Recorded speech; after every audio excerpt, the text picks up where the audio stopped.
Kryedemokrati Sali Berisha ka paralajmëruar se protesta kombëtare së shtunës do të jetë një provë e madhe për opozitën dhe një moment kur qytetarët shqiptar do t'i bëjnë gjyqin kryeministrit Edi Rama.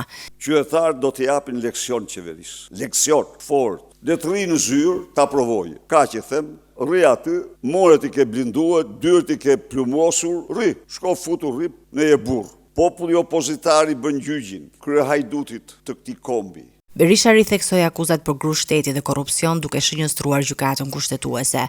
3 institucionet bëhen mur korrupsioni. 4, edhe gjykata me ta. Institucionet më të larta të shtetit, të turpit, të kleptokracisë, të narkoshtetit, në të gjithë terminologjinë botërore. Ndërsa kryeministri ka argumentuar mungesën në Davos, Berisha mohoi çdo lidhje me pritjen e Ivanka Trump në Shqipëri. Ku Edi Rama band u ndalua në atë dhomë, në atë sallë historike nuk mund t'ishte. Nuk mund t'ishte. E tregoja, e tha sinqerisht, 2-3 prej këtyre tha nuk mund t'jenë. Nuk i honep s'dot. Dhe nga këta 2-3, njëri është Rama, tjetrin e gjejmë më vonë.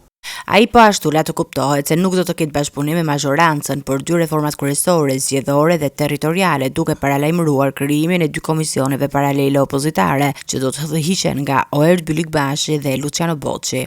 Ne krijojmë komisionet e reformës territoriale me forcat opozitare dhe reformës zgjedhore me forcat opozitare. Me media, me të gjitha, ne paraqesim para shqiptarëve reformën tonë territoriale. Ky qëndrim vjen ndërsa mazhoranca ka paralajmëruar ndryshime në formulën e paritetit për të hequr mundësinë opozitare për të bllokuar reformat përmes bojkotit.